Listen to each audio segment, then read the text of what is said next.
القلم اللي كسرته دلوقتي مش مجرد خشبة اتكسرت أو لوحة مكسورة، هو رمز إن الإبداع اتغير، وإحنا بننتقل من عصر إن إحنا بنعمل كل حاجة بإيدينا لعصر تاني بكلمتين بنقدر نعمل كل اللي كنا زمان بنعمله بإيدينا، سواء بقلم أو بألوان أو بشكل يدوي.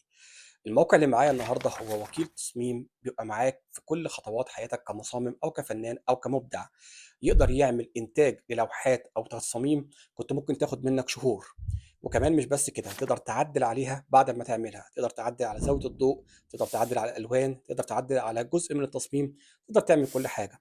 تقدر تطلب منه اللي أنت عاوزه وبخيال أكبر وأعمق وبشكل أحسن بكتير، هينفذه لك بشكل عمرك ما كنت تتخيله.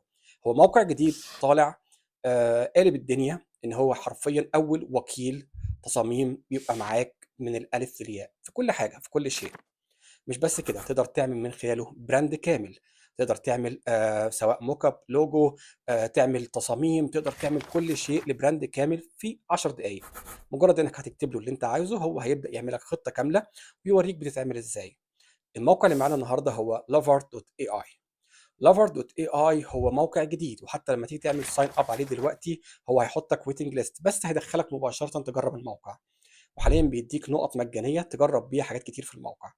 وفي كمان إن أنت تقدر تشترك فيه، لإن حتى اشتراكه رغم إن هو مش مجاني، لكن حقيقي لو أنت مهتم بالمجال ده هيغنيك عن حاجات كتيرة جدًا وهيوفّر عليك وقت كبير جدًا.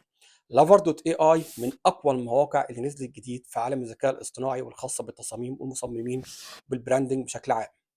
lover.ai وإيه كمان؟